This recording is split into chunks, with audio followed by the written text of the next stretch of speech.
Podcast, the podcast where we cover Avengers versus X-Men and every single possible related tie-in we can get our hands on. This episode, we are dealing with Uncanny X-Men number 13, which is going to spoil the main plot line of Avengers versus X-Men, even though it comes before it. And what are we even doing, Gary? What is Marvel doing with these tie-ins? Yeah. It's ridiculous. Yep. If I didn't know what was going to happen in AVX, I would have been pretty frustrated. Because it seems like a cool reveal that we'll get to read about next time. Exactly. Yeah. Like, imagine learning the reveal in Uncanny versus Uncanny X-Men and not AVX. Yeah, it's very strange to me. But we'll get to it in time. At the very least, this is related. Yeah.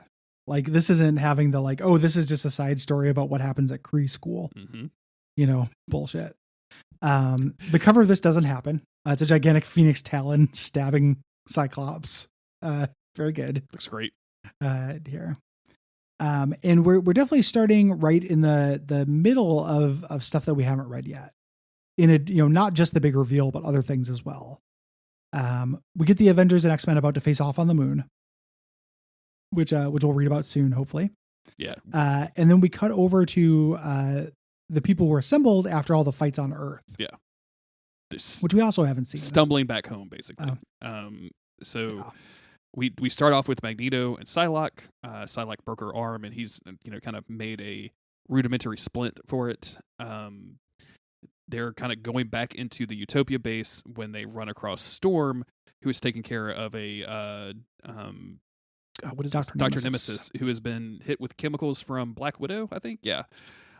So he's a little loopy and out of it. And Magneto's got jokes because he's like talking nonsense, and Magneto's like, doesn't sound any different for me. Dr. Nemesis does a lot of little random science speak. Mm-hmm. Like if he wasn't an old white guy, he'd be played by Felicia Day. He's constantly saying well, that just happened, and are we going to talk about my brain meat and stuff like that? Mm-hmm. And he's doing it here as well. So what you're saying is Nathan Fillion for Dr. Nemesis in the MCU is what I'm hearing. Basically, but he's already what's his head? Adam Warlock, right? He's somebody. Is he? Because he appears on a poster. Yeah, in a Guardians of the Galaxy Easter egg. Oh, well, that doesn't something count. like that. No, but he is somebody. It's not Adam Warlock. Who is he? He's somebody. He might be Adam Warlock. He voiced Monstrous Inmate in Guardians of the Galaxy. Also portrayed Simon Williams in a deleted scene. Oh yeah, Wonder Man in Guardians of the Galaxy 2. Yeah, that's what I was thinking of. He's on a poster as Wonder Man. So interesting. Yeah. And he's Wonder Man's voice in the MODOK show, I think. Yes, that's true. Yeah. Anywho, they're basically just what we heard from Cyclops. They couldn't wait. They're all up at the moon, and we're the people who are left over. And they're all these X-Men are basically, how do we get there? Yeah. We don't have a ship. We don't have a teleporter. Magic is on the moon, and the kids are all stuck at the Avengers Academy. No, they escaped, but they're scattered to the winds. We don't know where they're at. I really like this idea of the X-Men that are left behind going how do we get to the fight? Usually we just hitch along to the moon. We don't have moon powers. We're not those guys. Yeah. If I had a meeting on the moon, I'd be pretty fucked up. I don't think I would be able to get there in time. Meanwhile, we flip over to the beach at Utopia, where the kids that have escaped from Avengers Academy, or a handful of them, namely our principals that Hope has helped find. There's only 2 of them missing. There should be 5. One is at the school. I can't remember her name, but she's the one that kind of split up in the whole schism event. And Loa, and the other one is no, not Loa. It's the she's at the Wolverine school. It doesn't matter. Who cares? Edie. Edie, thank you. And then the other one, whose name I forget, who has crazy body horror powers. I think he might have died at this point or turned villainous at some point. So it's just gotcha. It's 3 of the lights, and then Pixie, who is the only Welsh X-Man that I'm aware of, which is kind of cool. And the remaining teleporter. Yes. Yeah. She teleports them to the beach outside of this because they got a note from Phoenix. Yeah. That says, sorry, ask unit. Which is good advice. That happens in Secret Avengers number 32, which is why we haven't covered it. Really? I don't know. I don't know. Oh yeah, it's like we're gonna tie Secret Avengers back in that hard. Fuck. The fact that you actually like were willing to even walk with me on that joke says everything we need to know. 100% I was. Yeah, seems plausible to me. They're gonna go break in to check in on Unit. Yes, is the idea. They teleport in. I love Unit. Like, oh hello, I wasn't expecting company. Like Unit is great. Mm-hmm. And he basically says, oh, the Phoenix. What do you want to know? Like, I'll lay it out for you. It turns out he's stalling for time, but we'll find that out. Yeah. The remainder X-Men are all lying around telling stories about how they got their ass kicked, going off and looking for hope. Black Panther distracted Storm long enough to get the upper hand on her. And Psylocke was trying to stop Quicksilver and lock him down and distract her so Red Hulk could go up and break her arm. In a really brutal panel, we see her in a splint and we see Red Hulk basically pushed her arm through the elbow and broke it. Yeah. Here. Pretty nasty. If we didn't live in a world with multiple healers, I'd be like, this is a life-changing problem for Psylocke. this is gonna be a big deal. Magneto talks a little bit about, hey, it's not so bad, at least it's not your direct, immediate family that's doing all of this. Wanda is basically the reason that all of this is happening. And then kind of catches himself and is like, it's not her fault. We have to forgive. And just that little piece of him still trying to work through his feelings about, his kids or not his kids or whatever they are at whatever status they are at this exact time, is really interesting. I like just a little glimpse into the mind of Magneto is really good. I like how he pulls water from a box here and then pours it into Dixie cups for everyone to split one bottle of water. Yeah, there's multiple bottles in the thing. What are we doing? Very environmentally conscious for you. And they do a shot, they do a toast, they're toasting liquor, but it's bottled water poured into red Solo cups. Sure. Very strange. Yeah. But they're basically talking about every Logan and Quicksilver and Beast betrayed us. Good luck to Scott Summers, Emma Frost, Namor, and Peter and Ilyana Rasputin. The people who are actually going to do this for us on the moon. We wish we were there, to our friends here. A little bit of X-Men solidarity. We cut over to the kids in Unit school, learning about Unit in the unit. Basically just saying hey, I gave Hope the best advice I could. My whole thing is that I want to have a peaceful universe. The Phoenix's universal constant doesn't like that. Yes. So she was pushed and she's pushing back. And he basically confirms, it's a theory, but he's confirming the Phoenix was summoned because somebody said no more mutants. Yes. Because the decimation event happened. The Phoenix will rebalance this. Really, cementing Wanda as the biggest villain, whether or not she meant to or not, of the Marvel universe. In this decade of Marvel, anyway. And he says, Hope has to merge with the Phoenix in order to balance all of this. And he says, this is only a theory given information that he's aware of. And he says, I've only been around a short time, but a similar thing happened 5 billion years ago. And he relates this story, and I don't know if this is all new, but for some reason this really felt familiar to me. I don't know if they covered this in another comic that I've read at some point, but he talks about this ancient civilization run by a legion of demons, and they're and then the demons had all of these slaves, and then in the slaves a messiah was formed, and she picked out 5 occults and merged with the Phoenix in order to balance the forces of this planet. Well, specifically, she showed up because they stopped evolution. Yes, I'm sorry. They stopped progress. Yeah. So the idea, and that's basically what happened with the No More Mutants thing as well. Mutants are an evolution of humans, and it's saying this is a cosmic force that whenever somebody tries to stop that natural order, that's when the Phoenix comes up, and that kind of ties into some Grant Morrison the Phoenix repairs timelines, kind of stuff. This is of a piece with what we know about the Phoenix, and which is good. Transonic stops him kind of in the middle of this and wait, if this other messiah had all of the cults around her, why did you tell Hope that she should just go to the moon and she didn't need to wait for us? And this is when Unit reveals oh, I don't really care if Hope does this or not. Like, it's just a theory. I want to see what happens when she doesn't have access to those. So, Yeah. she wants to save, the world. I'm just here to get information. Like, I'm just an observer, basically. But obviously not just an observer because he's actively preventing things from happening. So, yeah. There's this great little bit of dialogue where Velocidad's like, what's going to happen? And he says, like, pay attention. I don't know what's going to happen. That's why I'm telling you. Like, he slips into asshole teacher mode here after kind of luring them into this false sense. And they're all like real pissed at him, like, oh, you son of a bitch. And he's like, yeah, I'm sorry. I did like Hope. I really did like her. I'm sorry that I sent her off presumably to die without her support group here. Pixie calls him an absolute toe rag. And I think that might be one of the best insults I've ever read in a comic book. That's great. Toe rag is good. Toe rag is really good. They're talking about the X-Men the remainder X-Men are talking about ways to get back up to the moon to help.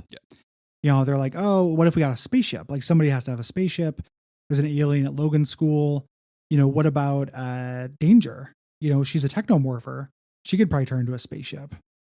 Where is she? And Storm kind of is like, and we cut over. She says, I don't know. And this is where Danger comes in and takes out the students. Yes. Here. Unit was distracting them, and he has total control over Danger. One of the absolute worst all-time character designs in comic book history. Absolutely. Just a stupid-looking, horrible monster. Just I hate Danger really, so much. really bad-looking dreadlocked character out of a fucking room with holographic lights. Yeah. Fucking horrible. I will say that I like her power set when it gets used is really cool. But and then this whole thing with her attacking the kids and saying, "I'm sorry, it's not my choice. I can't control." I'm not willingly doing this, and I'm aware that I'm not willingly doing this is horrible and not fun, but it's cool. Like, it's this whole fight scene I like is it too. Cool. Yeah. As she takes him out pretty handily here. I love that the way that she takes out semisonic or supersonic or whatever. Transonic. The Atlantean, transonic, by putting a hard light cube around her head and stuff, like choking her out basically. She's not like, that is a really cool. She's not the Atlantean, by the way. That was just some random. She's got pointy ears. Yeah. What the hell is she? She's just a normal mutant. She just got converted into a blue person. I don't even remember her fucking powers right now. I think they're speed, but no, that's Velocidad. No, that's Velocidad. What the fuck is her power? And Velocidad doesn't actually get faster. He just seems like he gets faster to everyone around. It's very confusing. Yeah. Like, Generation Hope, this is a confusing group of new X-Men. And I've read 13. You'd think I would remember, but I've read so many comic books, and I just went on a binge, and now I remember nothing from it. Yeah. Horrible people. Yeah. But I do like the cube, but air. Like, that is very cool. Yeah. It's real cool when the Invisible Woman does that shit. Yeah. Like, every once in a while, she does something really rad like that. There's some comic I remember, in Wolverine Enemy of the State, where Wolverine gets kidnapped by Hydra and becomes an assassin. There's a part where she puts little marble size force fields inside his lungs, and they don't show it. It's just Wolverine walking around and then just doubling over in the worst pain you can imagine because you have a fucking marble inside your lung. I was taking a test in high school, like a ACT, like an important test, and then felt so physically ill that I had to be taken to the hospital. And I was in the hospital for a couple of days because they did an X-ray and discovered something called a pneumomediastinum in my lungs, which is exactly what you were fucking talking about, where a pocket of air develops in between the lining of your lungs. And it was horrible. Like, it was, and I just had to stay at the hospital. After that, it didn't hurt, but it's one of those things, if they don't watch and handle, then it could potentially kill you. Or you could have majorly invasive surgery where they have to touch your lung. And fortunately, none of that ever happened, but it was really fucking weird and it felt awful the entire time. So. Yeah, that's horrible sounding. Yeah. Ugh. Yeah. Transonic's power is flight at great speed. Okay, so also speed, but specifically in the air. Yeah, I guess. And Velocidad isn't speed; he's time. Like, he changes time so that he's perceived. Because they did that really funny panel with him and Nemesis, where Nemesis is like, "Well, if you can run really fast, you can run across the water." So he takes off and he gets 2 steps in and then fucking coyotes his way into the water, which is very funny. So So it's not speed, but it's kind of speed. Like he also can move faster through time stuff. Yeah. Like I was reading about him on UncannyX-Men.net. So, but the problem is with him is if he speeds up time like around him so he can move fast, then he ages. So like he's aging more rapidly than all of his like friends. Yeah, but that's a cool idea. Yeah. Basically, so the bad guys have won here, and Unit makes Danger clean them all up. Says it's time to clean up. You think that they're all dead. They are not.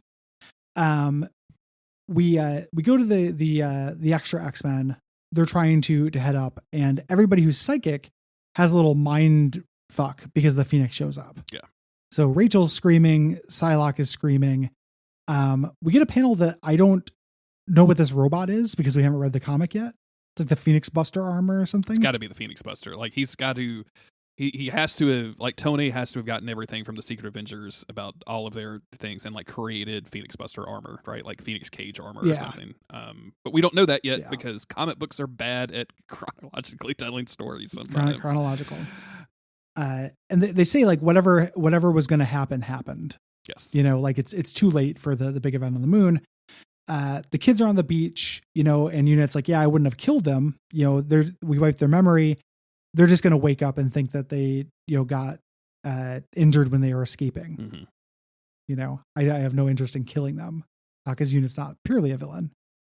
And they look up at the moon and they see this like light and they think it's like a shooting star. Which makes me think that like Make a Wish. He did something weird to her brain than he meant to, or to their brains than he meant to. Because like if they're not even really like concerned about where they are to the point where they're just looking up and like, oh, make a wish, and they're not like, how did I get here or anything. Yeah. And the thing that they saw is the Phoenix Force 5 or whatever. It's the X-Men that are on the moon in their new Phoenix outfits. Floating above the Avengers. Yes. And we will presumably see that soon. Yeah. Hopefully in the next episode of this podcast. Yeah. I'd love to see what's happening here. It's an interesting crew. I'm real curious as to how that works, how that's gonna play out.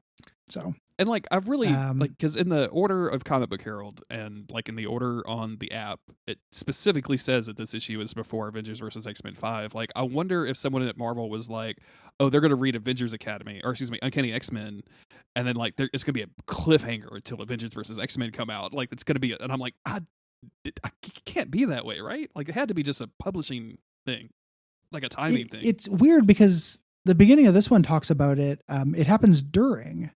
Right. And it makes sense. Like this is what's happening on Earth while what happens on the moon. But what happens on the moon is a much bigger reveal. Yeah. And that ends up being the part that feels bad about this. So it's fine. Like this is necessary. This is good context. The kids being escaped is going to end up being important. Mm-hmm. And I always want to know what Unit's up to. But yeah, whenever Unit is not on the screen, I gotta know what Unit's up to. It makes me want to just like sit down and read the rest of the crossover today. But then I know that I will not have a good memory and will end up having to like reread them all. Yeah, right before we record. So I've been caught in that as well because I think I mentioned on here a couple of times that like I read a bunch of X-Men leading up to this event to try to get more context for it, and just because I was really in the mood for X-Men. And then caught up with it and was like, well, like I could either read through it and then just keep going and then be completely fucking confused as to what happened and like say a bunch of wrong shit on the podcast, or I can like switch lines. So I switched over to Fantastic Four, and that didn't help me at all. That's just as confusing. Yes. They're running two series of Fantastic Four concurrently, like side by side, and you kind of have to read both to figure out what the hell is going on. It's really awful. It's not awful. It's just, just weird how comic books work sometimes. It's a little annoying. Exactly. Yeah. Yeah. So anyway, thanks everybody for listening. We appreciate you. Yes. And if you want to support us, you can go to patreon.com/Duckfeed.tv. You can also leave ratings, reviews on Apple Podcasts or Podcast Addict, and please tell your friends. Yeah. Also, like we've been talking about doing maybe an episode on What If, since that's about to wrap up. Yeah. If you want us to do that, let us know. There's also some MCU stuff that's come out that I have not been able to see because I refuse to go to a movie theater. super bummed that Yeah. as much as I wanted that movie Shang-Chi to be successful, I'm kind of bummed that everybody went to go see it in person, and Disney was like, "Oh, people are still going to the theaters. We can just release this stuff at the theaters now. Don't have to worry about Disney Plus." So, it's coming to. Apparently, it is going to come to Disney Plus in November or something. There was some hint. It's they said it's November 13th because it's my birthday. Yeah. Oh yeah, happy birthday! And it's the day that we're having fake Thanksgiving with like my two sisters and their husbands. So like I'll be just, all right, y'all big family Shang-Chi. Y'all need to leave. I gotta get my MCU on.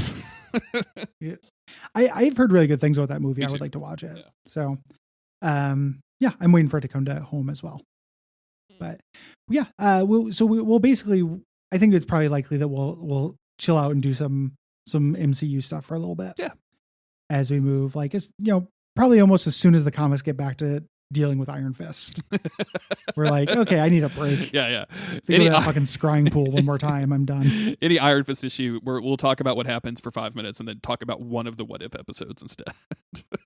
Yep. Yep. Thanks everybody. We'll see you in a couple of days with AVX5.